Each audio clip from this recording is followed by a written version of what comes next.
안녕하세요. 일단 오늘은 약간 재밌으면서도 좀 또 지식적으로 여러분들께 도움이 될 수 있는, 그래서 전기차는 대체 왜, 그러니까 이거를 제 여동생이 물어봤어요. 제 동생이 전기차는 왜 못생겼니? 그래서 아니 멋있는데 나는 그랬더니 보통 사람들은 안 이쁘다고 생각한대요. 뭐 오토기어라든지 저희 채널 오시는 분들은 대부분 매니아들이잖아요. 차를 좋아하는 사람이라서 물론 호불호가 나뉠 수도 있지만 대체적으로 전기차의 디자인들이 굉장히 미래지향적이고 약간 호불호가 나뉘긴 하는데, 왜 그 뇌이징이라 그러잖아요. 그런 거를 거치면 그래도 좀 이뻐 보이거든. 왜 대체 못생겼을까? 그럼 못생겼다는 게 뭘까? 그리고 왜 내연차랑 다르게 생겼을까를 좀 얘기를 해보려고 합니다. 내연 플랫폼을 공유하는 차량의 경우, 뭐 이제 대표적으로 코나, 니로, 얘네들은 EV이고, 그러다 보니까 여기서는 좀 달라 보이는 게 뭐냐, 엔진 열을 시킬 필요가 없기 때문에 전면 그릴을 막아버리죠. 여기서 약간 이질감이 생깁니다, 처음에. 왜냐면 이게 그릴이 있을 때랑 이걸 막아놨을 때 느낌이 저거 딸랑 하나뿐인데 되게 못생겨진 느낌? 저는 이제 뇌이징이 돼서 이게 더 이뻐요. 그릴 있는 게 더 안 이쁜데 저는 뇌이징이 됐어요. 3년을 타니까. 이게 이제 처음 봤을 때는 안 이뻐. 안 이쁘지만 여러 가지 장점이 있었기 때문에 그냥 샀던 건데, 그런 지점이 있어요. 우리가 내연기관차의 디자인에 익숙해졌는데 이게 익숙하지 않아요. 특히 이제 얘네들은 지금 내연 플랫폼을 공유하기 때문에 익숙하지 않은 지점이 두 개밖에 없어요. 그릴하고 휠. 그릴이 뚫려 있으면 공기 저항 차이가 많이 나나요? 두 가지가 있어요. 공기 저항 차이도 있고요. 가솔린 내연기관차의 그릴은 그 앞에 라디에이터, 그러니까 라디에이터가 두 개가 연속적으로 있어요. 그러니까 에어컨에 쓰이는 냉각 라디에이터하고 엔진열을 식히는 라디에이터가 있는데, 에어컨에 쓰는 라디에이터는 보통 그냥 컨덴서라고 하죠. 네, 라디에이터가 이렇게 두 개가 있고 걔네들이 식어야지 뭔가가 되기 때문에 그런 거예요.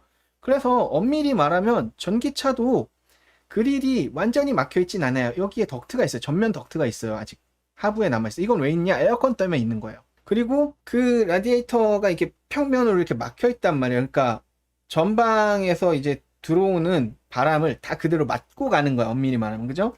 그러면은 공기저항 계수가 올라가겠죠. 그래서 막는 거고, 첫 번째. 그리고 걔네들이 안쪽으로 들어오면서 뭘 시킬 수 있냐? 배터리를 식혀버려요.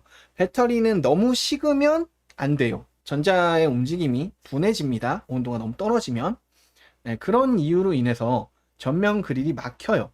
그래서 첫 번째로 내연 플랫폼을 공유하는 전기차에서도 우리가 좀 익숙하지 않은, 좀 못생겼다 라고 생각이 되는 게 바로 저런 지점이죠. 자, 그러면 전용 플랫폼은 어떨까요? 이런 전용 플랫폼 차량은 아예 애초에 그릴의 흔적 자체도 존재하지 않아요. 그죠? 하부에 이제 미세하게 에어컨을 위한 에어 덕트만 있고요. 얘네들도 플랩이 들어가 있어서 전동 플랩으로 필요할 때만 오픈하고 닫고를 만들 수 있습니다. 이런 지점이 있어요. 뭔가 비율이 이상하게 생겼어. 전면 그릴이 형상이 막힌 게 아니고 애초에 그런 형상이 존재하지조차 않아요. 그러니까 되게 이질적이죠. 우리가 항상 봐왔던 거는 전면에 그릴이 있고 그 그릴의 형태, 그릴의 디자인도 자동차의 마스크에 굉장히 중요한 요소였어요. 디자인 포인트였단 말이죠. 디자인 요소 중에 중요한 포인트가 사라져버린 거예요. 그러다 보니까 제조사들은 전기차 전용 플랫폼에 갔을 때는 무슨 짓을 해야 되느냐? 그릴이 사라졌기 때문에 그릴 외에 다른 포인트를 만들어야 합니다. 거기서 굉장히 성공적으로 포인트를 만드는 회사가 어디냐? 테슬라와 현대죠. EGMP 같은 경우는 기본적으로 픽셀 그 디자인의 아이덴티티를 가지고 어떤 이 네모진 형태. 물론 아이오닉 6는 전체 형상은 곡선적인 부분이 많지만 라이트라든가 뒤에 리어 램프라든가 뭐 이런 부분, DRL 같은 부분, 여러 가지 부분에서 픽셀 디자인을 그대로 공유하고 있습니다. 아이오닉 6는 박스터 느낌이 나네요. 많은 사람들이 아이오닉 6 뒷부분 특히 보면서 포르쉐 느낌이 많이 난다고 하는데, 뭐 포르쉐가 그런 디자인 아이덴티티를 꾸준히 유지해 와서 그렇지만 과거에 그런 디자인을 다시 포르쉐만 했던 건 아니에요. 옛날 차들 디자인은 그런 게 굉장히 많았거든요. 그러면 우리가 왜 전기차가 달라 보이는지, 이상해 보이는지 한번 볼게요. 자, 위의 차량은요, 산타페라는 차량이고요. 내연기관 차량입니다. 여기 지금 좀 4785mm, 그리고 아이오닉 5가 아래 거죠. 4635mm. 산타페가 좀 더 크기가 큰 차량입니다. 첫 번째, 이렇게 전장 차이가 있어요. 앞에서부터 잰 거예요. 얘가 더 길어요. 네, 약간 아쉬운 거는 범버가 뒤로 굉장히 삐져나온 형태라서 실제로 이 공간적으로 닫히는 부분은 아이오닉 5와 크게 차이가 안 납니다. 자, 그리고 두 번째, 휠베이스죠. 휠베이스가 산타페 같은 경우는 2765mm, 아이오닉 같은 경우는 3m에 달하죠. 여기서부터 벌써 뭔가 좀 달라요. 그쵸? 비율적으로 우리가 알던 비율을 벌써 많이 벗어났죠. 세 번째입니다. 자, A필러가 누운 각도가 다릅니다. A필러가 누운 각도가 대부분의 전기차들이 더 많이 누워 있어요. 그래서 보시면 산타페 같은 경우는 대략 한 155도 정도 돼 있고요. 아이오닉 5 같은 경우는요, 160도를 넘어갔죠. 161도 정도 돼 있어요. 자, 그리고 트렁크가 시작되는 지점 혹은 트렁크가 끝나는 부분까지의 위치를 보면, 자, 일단 좌석, 2열 좌석이 끝나는 위치가 여기에요. 2열 좌석이 끝나는 위치입니다. 그리고 아이오닉의 경우 2열 좌석이 끝나는 위치가 여기에요.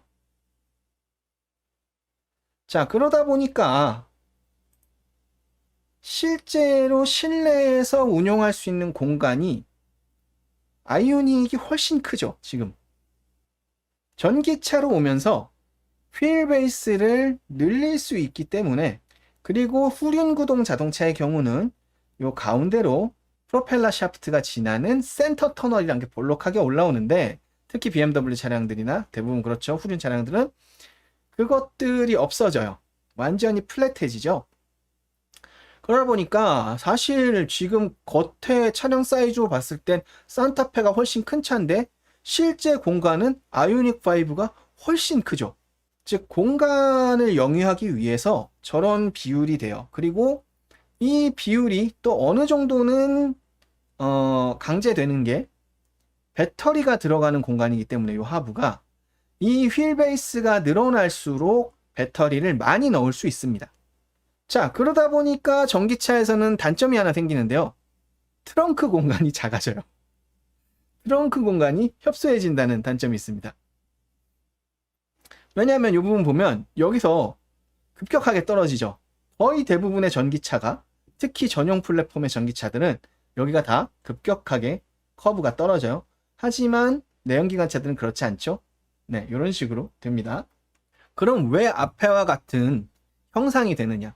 우리가 내부 공간은 뭐 배터리 때문에 그렇다, 휠베이스를 늘릴 수 있는 장점이 있어서 그렇다 치는데, 그럼 전체적인 외형, 형상 자체는 왜 그렇게 차이가 나느냐, 비율이. 자, 제가 에너지 총량을 계산해 봤어요. 직접적으로 비교가 안 되기 때문에 발열 총량으로, 에너지 발열 총량으로 계산을 했습니다. 가솔린 에너지의 순 발열량이에요. 대략 65리터, 그러니까 뭐 중형 차량의 뭐 소나타라든가 K5 같은 차량들 기준이 하면 65리터 정도 돼요. 에너지 순 발열량을 따지면 0.04719TO입니다. 그래서 제가 이거를 똑같이 그러면은 77.4kW EGMP에서 이거를 가지고 TOE로 변환을 해봤어요.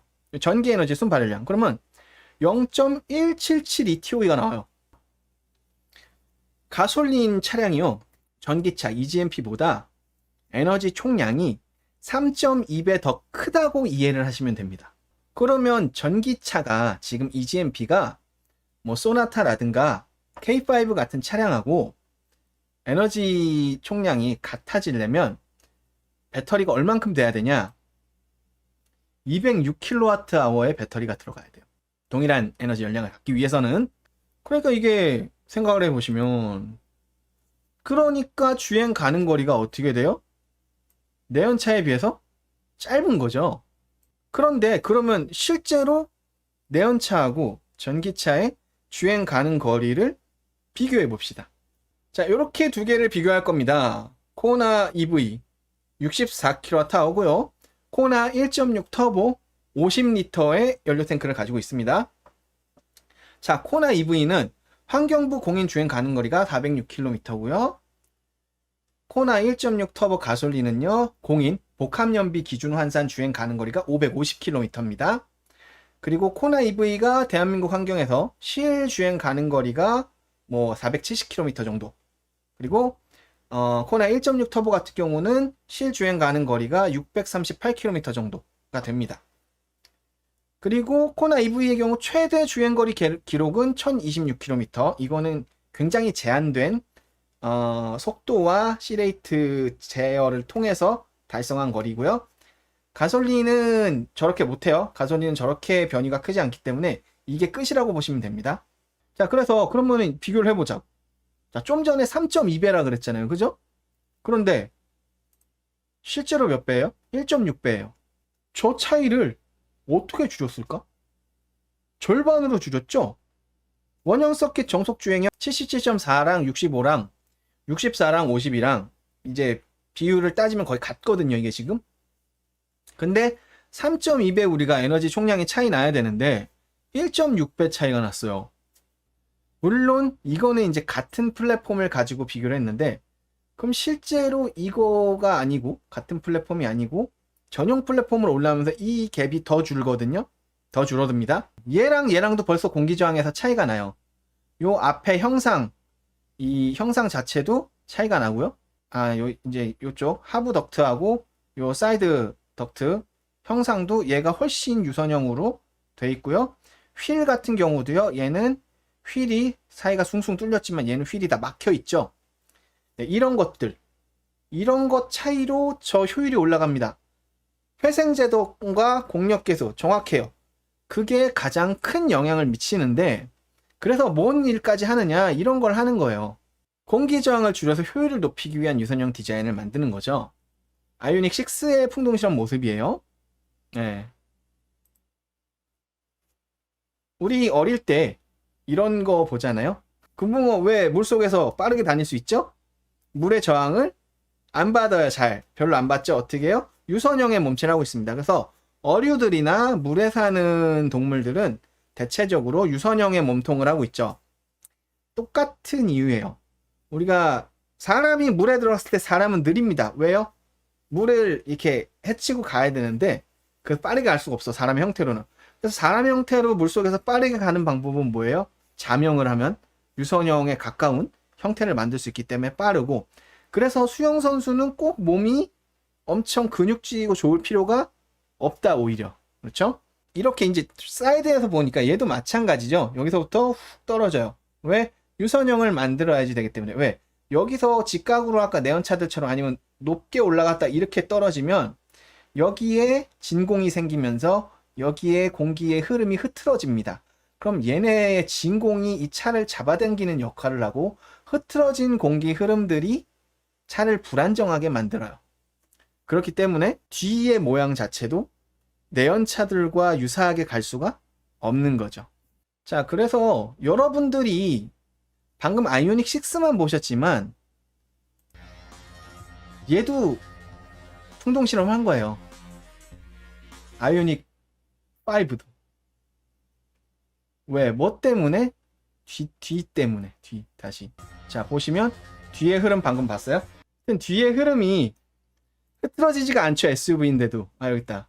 하부 형상도 다른가요? 네, 하부 형상도 다릅니다. 하부가 굉장히 플랫해요. 아이오닉 5 방금 전에 보셨다시피 뒤에 와류가 적어요. SUV의 형태지만 일반 SUV들은 뒤에 와류가 엄청 심한데 아이오닉 5나 EV6 같은 경우는 혹은 GV60은 뒤에 와류가 적습니다. 내연차는 하부 구조가 복잡하기 때문에, 그래서 고급차들은 언더커버라는 걸 하죠. 하지만 전기차는 하부에는 전부 배터리가 플랫하게 깔리기 때문에 배터리 커버입니다. 그래서 언더커버를 한 내연차들보다 훨씬 공기 흐름에 유리한 그런 장점을 갖고 있죠. 자, 그렇다 보니까 이 전용 플랫폼의 전기차들이 다 이렇게 생긴 거예요. CUV든 SUV든 세단형이든 뭐 다 이렇게 생긴 거죠. 테슬라도 마찬가지고 이 GV60도 뒤에가 이렇게 떨어지죠. 왜? 뒤쪽의 와류를 최대한 없애기 위해서. 그래서 이 형태들을 우리가 저는 이제 좀 익숙해졌어요. 그릴이 없고 저렇게 굉장히 유선형이고 A필러가 상당히 누워있고 뒤에 와류를 없애기 위해서 뒤에 이제 뚝 떨어지는, 리어가 뚝 떨어지는 디자인이라는 거는 객관화하기가 어렵고요. 그래서 제가 오늘 설명드린 부분들은 왜 전기차가 못생겼다고 느끼는가, 다르다고 느끼는가, 이질적으로 느끼는 요소에 대해서 설명을 드린 거지, 이게 디자인이 예쁘다라고 설명을 드린 건 아닙니다. 네. 이 부분을 명심하셔야 됩니다. 다른 거예요.